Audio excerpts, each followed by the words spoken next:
Probably the biggest, most important decision you make when you go camping, motorcycle or otherwise, is where to camp. And there are really two major options: dispersed camping or a campground. They both have their pros and cons. Let's talk about them.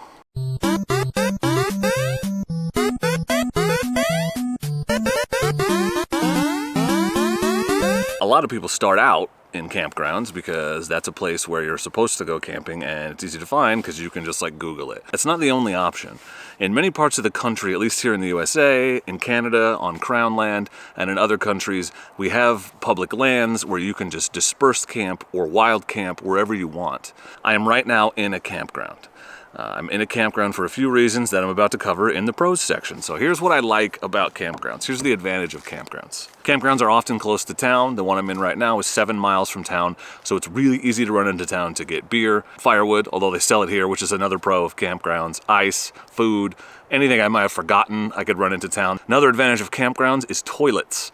So campgrounds will usually have a vault toilet, or in a very nice campground like this one, running water, flushing toilets, and even showers sometimes. It starts to get a little glampy when you can take a shower, but it's also super nice when you've been on the road for a long time to be able to do that. I mentioned it already, but being able to buy firewood versus having to process firewood is a huge advantage of a campground. Most campgrounds, or many campgrounds, have it available on site, and that's a huge, huge pro. Another big benefit, and this one's maybe underrated or one you don't think about until you're there, but the picnic table. Being able to stand up and cook or prepare food, make your coffee in the morning, having a place to lay out your gear, even to just throw your riding gear on top of when you get to the campsite, or a bench to sit on while you take your riding pants off or put your riding pants on, whatever it is a huge advantage. I think maybe one of my favorite things about campgrounds is the picnic table, because it's so useful in so many ways. The other big advantage of a campground is there are people nearby. So if my bike won't start in the morning, I can run over to somebody else and ask for a jump start. There's actually a plug-in here because this site has power. When Tim's bike died when we were at the coast, we were able to get him a battery charger. I just ran into town and got him one, and he plugged into one of the plug-ins at one of the campsites. So that was awesome. If you need salt, or like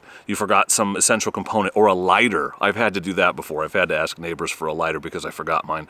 It is nice to be in a campground with people nearby that you can get those types of help. Another big advantage of having people nearby is if you're anxious about camping by yourself or just camping at all, it just feels better to be in the woods with people around. It's less scary. There are annoying parts of it, which we'll get to in the cons section. My first 4 or 5 times ever camping by myself was in campgrounds because I just felt better about it, and it was a while before I branched out to camping in the wild by myself. There are tons of flat tent spots. There's probably in this campsite room for 8 tents. No kidding. There's a bunch right back here behind me in this forested area. There's a little grassy area over there. And in a pinch, you could set up on the blacktop. A lot of people do that. They just set it up on the pad in the campsite because it's super flat, and when you have a sleeping pad, it doesn't matter. It can be harder to find a flat tent spot in a dispersed camping situation, so it's nice to just kind of have them all over the place at a campground. Fire pit already exists. You don't have to build one like you sometimes have to do when you're dispersed camping. It's right there. It's designated. You know where you're going to put your fire. And another nice advantage campfire-wise in campgrounds is sometimes when there's a fire ban in the woods, you can still have campfires in designated fire rings and designated campgrounds because they're metal and it's all cleared out. So there's a level of like fire danger between full ban and no ban, and that is like a moderate level where you can't have a campfire in the wild, but you can in a campground. And so that's a huge advantage of a campground. That's one of the reasons why I end up in campgrounds during that time of year, because camping with a campfire is, well, without it, it's just not the same. So I would rather go to a campground and deal with all the other disadvantages than not be able to have a campfire. Also, many campgrounds have other amenities. This one's right on the river, and there's a hiking trail that goes all the way around. Sometimes they're by a lake, there's a boat ramp, things like that. You don't find that stuff when you're wild camping, so another big advantage of campgrounds. But they're not perfect, and there's a reason why I feel like people spend a lot of time in campgrounds at first and then eventually kind of move away from them. And big reasons for that are the cons. So let's talk about the disadvantages of camping in a campground. A big disadvantage, and an obvious one, is it cost me $35 for this campsite tonight. Now, part of that is my fault because it is an RV site, but the tent sites here are terrible and they're right on top of each other, so I never get one. But even if I had, it still would have been $28 for a campsite. There are campgrounds where you can camp for $20 a night, but it still costs money, and it seems like it gets worse all the time, gets more expensive. So that's a big con to camping at campgrounds, is it costs money. If you're doing a few nights and you reserve online, it's easy for that to suddenly cost you $100. Like, it's not out of the question. It happens all the time. There are people everywhere when you're camping in a campground. Walking by, the campsites are usually really close together. Often you'll have people partying till late in the night, playing music, which is my biggest pet peeve. You go to the woods to listen to the woods, not to listen to someone's terrible choice in rap music. Guy behind me was just idling his diesel RV for a really long time. People run generators. There's a lot of disadvantages to having people around. Kids run through your campground, run around screaming, all that stuff. Your privacy is very limited in a campground, especially ones built like in the last 10, 15 years, because it really seems like they've been working more towards cramming in as many people as possible. There's not even like a tree barrier between you and the next campsite. Often you're just staring at the people over there all night long. Another big one is you can't harvest firewood. You're not allowed to harvest firewood in campgrounds, and for good reason, because if everyone harvested firewood all the time, there'd be no trees. So you have to buy firewood or you have to bring firewood if you go to a campground. You can't just procure it on site. You're gonna get kicked out if you're out here sawing down trees or whatever. The alternative to camping in a campground is wild camping, dispersed camping. Just pitching a tent in the woods somewhere. And there are lots of places to do that. There are more established sites. You can drive to the end of a logging road and just throw a tent up there. You can do whatever you want to do. For the most part, within reason, there are a few rules on public land. So there are a few big advantages to camping dispersed. One, peace and quiet. It's as noisy as you make it and as quiet as you want it to be. So if you want to blast your music while you're dispersed camping out in the middle of the woods, I have friends that do that, go to town, nobody cares. It's super rude if you do it in a campground, but in the woods, no one's around, do it, go for it. If you just want to listen to the wind and the trees and the birds and the river or whatever you're next to, you get that too when you're dispersed camping. You do not get that in a campground. There's always somebody nearby making noise. Unless it's raining and everyone's in their tent. That was a mosquito, and I didn't bring any mosquito repellent, I don't think. We'll see. There are no people when you're camping in the woods, so all those cons related to people do not apply to dispersed camping. It's pretty awesome. And it's also free. It doesn't cost you anything other than the gas to get up there to go and camp in the woods or in the desert or wherever on public lands for free. Also, you can harvest firewood nearby. That's also free. It's a little bit of elbow grease, which is why often I prefer to just pay for it than spend 2 hours sawing up logs. But if you're trying to save money, dispersed camping is the way to go because you can harvest all the firewood you want. Within reason, there are a lot of caveats. The best thing to do is take dead down and dry. You shouldn't be cutting down trees, and you really shouldn't be cutting down live trees because one, it's bad for the forest, and two, they won't even burn. You can harvest firewood for campfires for free when you're dispersed camping. You can't go out and load up your truck with firewood for your home without a permit, but you can for a campfire. You can pick your own spot anywhere you want. That's a big advantage. Wherever you want to go, whether that's you scouted the spot ahead of time and it's amazing and gorgeous, or you're riding, okay, I'm tired, I need to camp, right there. You stop, throw your tent up, go to sleep. Get up, throw your tent in your bag, keep going. You camp where you want to, anywhere you want to. You're not limited to the spots where there are campgrounds. So, you know, there's not campgrounds everywhere. There's not campgrounds super high up in the mountains here.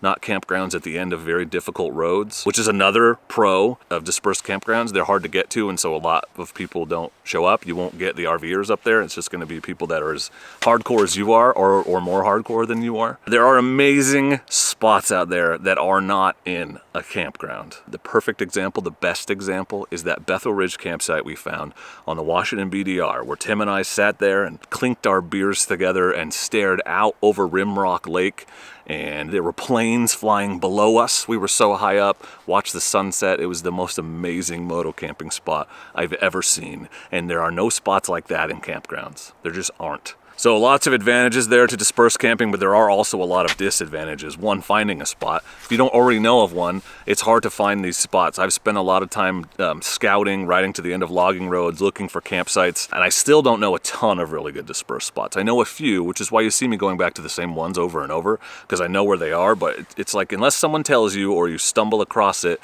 a lot of these campsites, you may ride right past them and never even know they're there. So finding a place to camp is harder, especially if you're planning on like car camping or pulling a trailer or something. But even on a motorcycle, it's hard to find the good spots, and the people that know about them don't talk about them. You do have to process your own firewood, so it's nice that it's free, but it sucks that it's still in tree form and you need to saw and chop it all up to make it usable so that you can have a campfire and cook or stay warm or just for ambiance, whatever it is you're looking for. Tent placement can be difficult.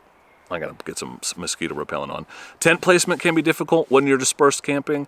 Often the ground is not flat. It's not designed for it, not set up for it like a campground is. I made a whole video on this. If you want to check it out, I'll link it for you with some hints and tips for tent placement, particularly in a dispersed spot, because that's where I was when I made the video. Big disadvantage of dispersed camping is you're on your own. Tim's bike dies while we're at the campground at the coast. We just plugged it into the power source in one of the campsites. He charged it up and rode home. Tim's other bike died. Yes, it's a trend. When we were dispersed camping, and he and I had to push it all the way to the top of the hill. It took like half an hour, no kidding, so that he could bump start it on the backside of the hill a bunch of times and eventually got it running. So we had to be self-sufficient. Nobody was coming to help us. If you don't remember to bring your pillow or your sleeping pad or salt or whatever you need, a lighter, you're screwed. You need to be competent and confident that you can handle camping on your own and you can handle anything that comes up. If you cut yourself chopping wood, here in a campground, I could stumble to the next trailer, bang on it, and they're probably gonna get me some help. Out in the woods, dispersed, if I chop myself and I can't get on my bike and ride out, I'm screwed. Like, I will literally bleed out and die. There are disadvantages like that to dispersed camping. You're by yourself. It can also be a lot more intimidating to camp in the deep woods by yourself. When there's no one else with you, every little noise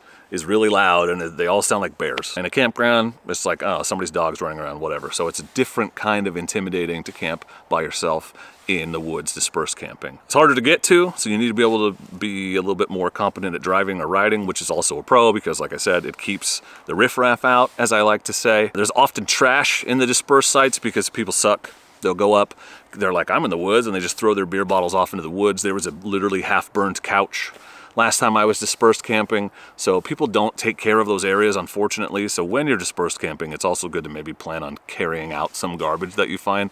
I always try to, even though it's a little bit harder on a motorcycle just because you don't have that much carrying space. And you may have to build a fire pit. So it's not like a campground where you roll in and there it is. If you find a spot that doesn't have a fire pit, well, one, ideally you're only camping in what they call established dispersed site, something with a fire pit that someone's already built. But it is possible, depending on where you are, that you may have to drag some rocks together and build your own fire pit. You should not be just burning crap on the ground and hoping it doesn't set the grass on fire. Many people start out in campgrounds and eventually move to dispersed camping. I think you have to be a little bit more confident and competent to do the dispersed thing, and you also just need to be a little less nervous about being by yourself and a little bit more confident that if something happens, you can handle it. But I would encourage you to try both if you haven't. And some of my best riding has been going out and scouting, trying to find dispersed sites. Take a day trip, go up to your favorite area, see what you can find, and then go back later and camp there. If you want to check out different types of camping, check out my Moto Camping Trips playlist. I've got both kinds, all kinds. I've done all kinds of trips. There's 50 plus videos on there. So go check out some camping examples and come along and camp with me, because I want to be your internet riding buddy and your internet camping buddy, and I'm better than your regular riding buddies because I come with a mute button. So please consider subscribing to the channel. Do not forget to like the video if you got something useful out of it. For now, I'm gonna get back to camping. I smell steak. I gotta get some cooking done. So thank you very much for watching, and please do not forget to be excellent to each other. Thank you. Excellent!